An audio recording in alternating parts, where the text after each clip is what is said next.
Welcome to Non-Fussy Lazy Girl's Guide to Cold Brew You Can Do While Camping. So this is how I make the cold brew. I start with this water bottle that I got at Walmart and I add my coffee into that. Now I know it's not coarse grounds like cold brew is really supposed to be, but this isn't fussy. And also I pretty much only have access to Walmarts right now, so just deal.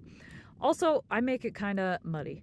I was trying to get it about 1/4 full so that you can do 1/4 coffee, 3/4 water. Um, and if that sounds like mud water to you, then you know what, just get out of here. You don't have to watch this. So then I fill it up with water at our jug and also keep looking at the camera to make sure it's still filming and not going to blow over because the winds were like 20 miles an hour here. So you put your lid back on and you give it a good shake. Get it all mixed in there. And that's what it looks like. Now I realized I could add even more water and did that so I could shake it up again. And then we let it set. Sleepless hours later. Okay, and then this is the next morning. I get my cheesecloth out and the pitcher that the coffee is going to go into. And you position it right on top of the pitcher, and then I make the cut with it still laying over the pitcher just to make sure I get the size right.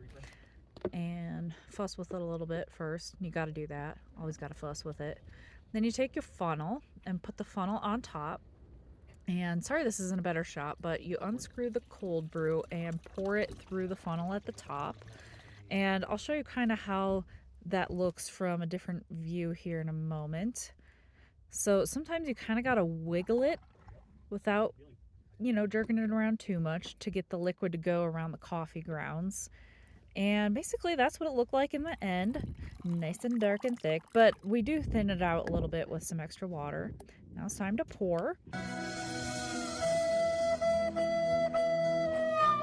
I gotta blame the wind on this one, honestly. Even though I'm klutzy, it's the wind. And then you can enjoy.